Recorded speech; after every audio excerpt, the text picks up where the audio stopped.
Nagre-react kayo, ibig sabihin, hindi pala kayo mga walang hiya. Contrary do sa sinasabi ng iba, napaka-walang hiya ninyo. Ayaw namin nung binubuyo kami, ayaw namin nung ginagamit kami, ayaw namin nung bibigyan kami ng illegal order. So, lahat kayo, take note. Malacanang. No? Malacanang. Ayaw ko na siniraan, mga animal kayo. Hinayupax kayo. Mga hindi kayo patas lumaban eh. Amunin nyo na lang ako ng barilan. Amunin nyo ako. Ganun. Para malaman kagad. Ito nga mga kababayan, bago natin ituloy ang video na ito, kung bago ka lang sa aking YouTube channel baka pwede makahingi ng like at subscribe at click mo na rin ang notification bell para updated ka sa aking nilalabas na bagong video. Salamat po. Commander yung yung pressure, no? Kahit pa paano, kasi nandun yung at the back of their heads, nag-worry nagwo-worry ang Malacanang. Uy, baka maging milyon yan. Kaya Malacanang, wag na kayo mag-attempt na i-take down yung change.org at saka yung yung Facebook ko. Panoorin nyo because I'm doing the math for you, yung mga bopol ninyo na mga advisor.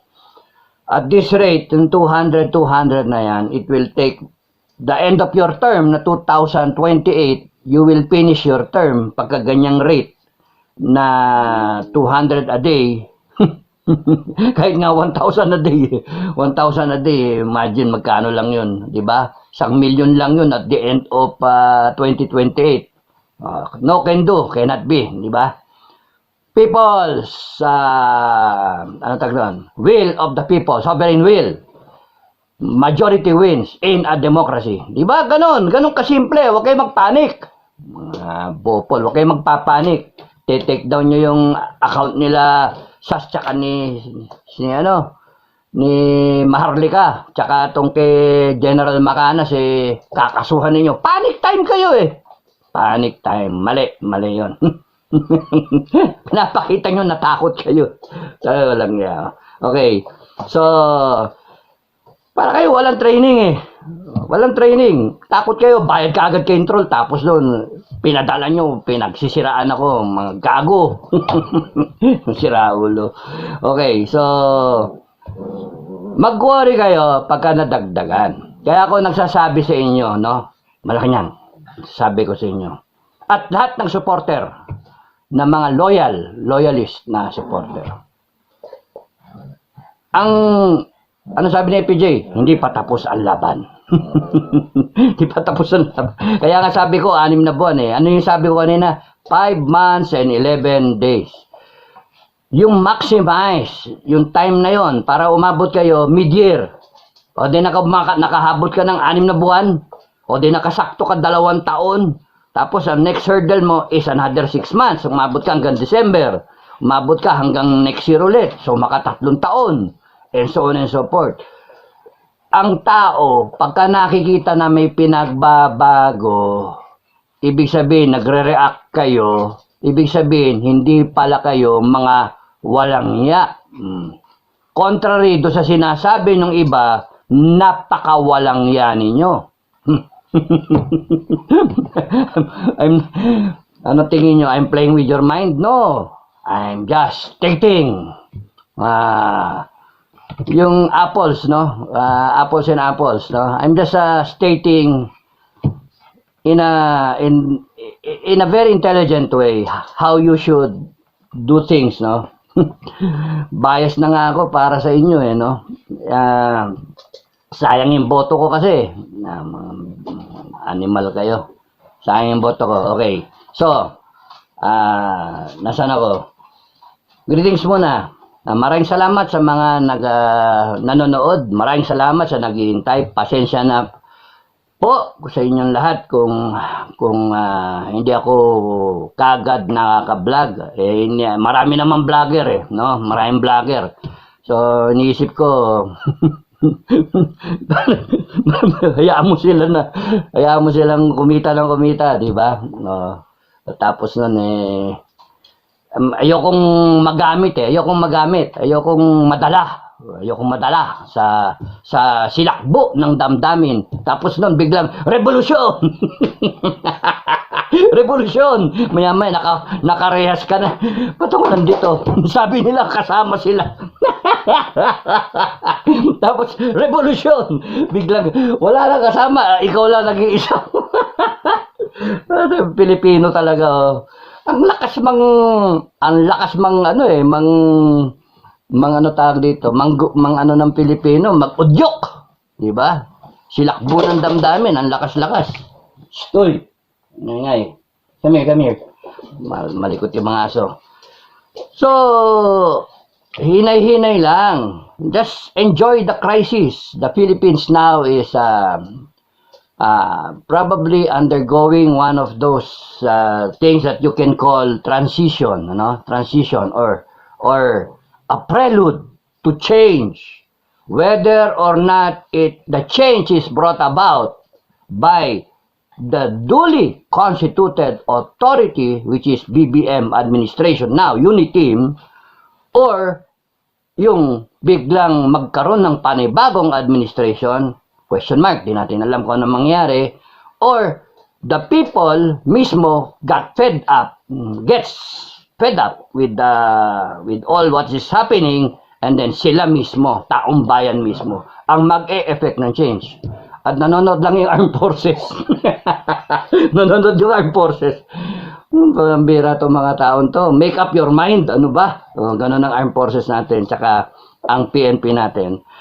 Basta walang bubuyo sa armed forces at saka sa PNP because they have a mind of their own. Let the institution function the way it should. Walang magdikta sa kanila. Magagalit. Galing kami sa loob eh. Alam namin yung how we think, no? Yung ayaw namin nung binubuyo kami. Ayaw namin nung ginagamit kami. Ayaw namin nung bibigyan kami ng illegal order. So, lahat kayo, take note. Malacanang. No? Malacanang. Tapos nun, yung wala sa Malacanang.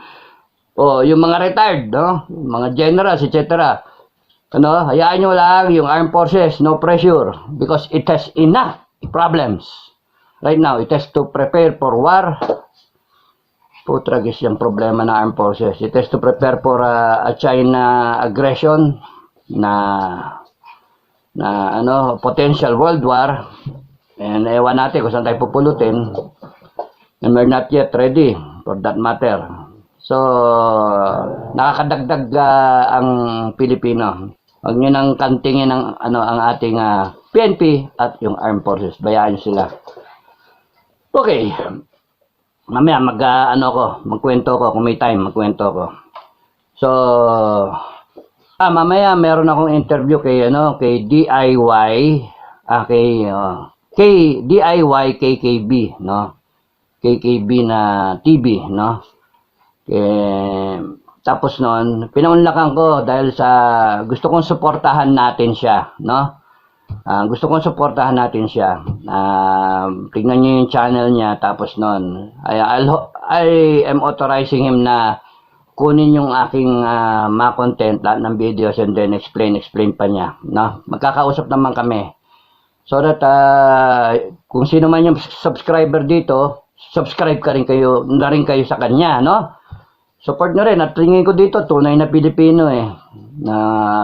He's out na imagine, bumiyahe pa siya para lang makipag-meet sa akin.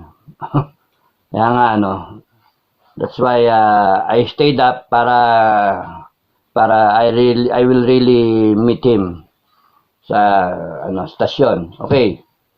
Sana ako.